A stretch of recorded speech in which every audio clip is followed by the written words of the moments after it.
Xaricdə yaşayan Qərbi Azərbaycanlılar.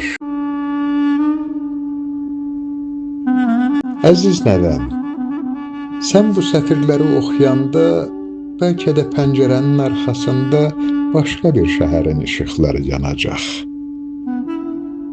Amma bil ki, mənim baxdığım işıqlar bir vaxtlar Qərbi Azərbaycan səmasında yanırdı.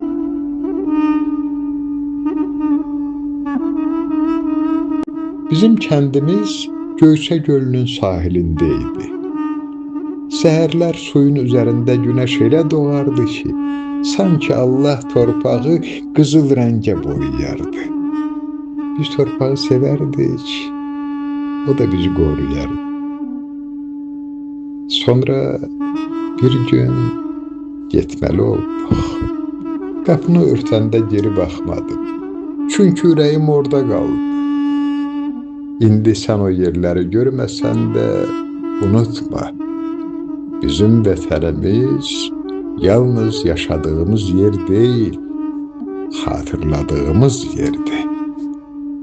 Zaman keçir, insanlar köçür, şəhərlər dəyişir.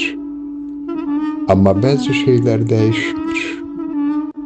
Bir xalça ilməsi, bir saz səsi,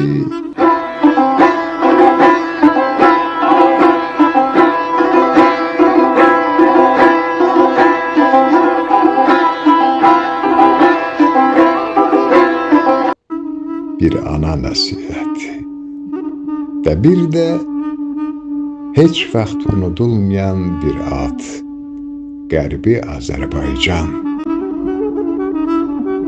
Çünki bəzi torpaqlar xəritədə yox, ürəkdə yaşayır. Mən o torpaqları görməmişəm. Amma niyə hər dəfə Araz çayı adını eşidəndə içim titriyir? Niyə anamın səsi dəyişir Qərbi Azərbaycan deyəndə? Bəlkə vətən yalnız yaşadığın yer deyil. Bəlkə o, sənə danışılan, sənə ötürülən bir xatirədir. Səndən başqa bir diyarı sevmərəm. Qürbət ilə vətən deyə bilmərəm.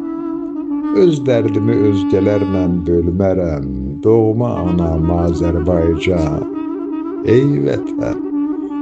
Uca dağlarım, qoca dağlarım var. Yaşıl meşə, həm barlı bağlarım var. Yaxşı ki, igid, mərd oğullarım var. Dayanıb keşikdə sənin, ey vətən. Mətni hazırladı Samir Abbasov, oxudu xalq artisti Evdost Bayram.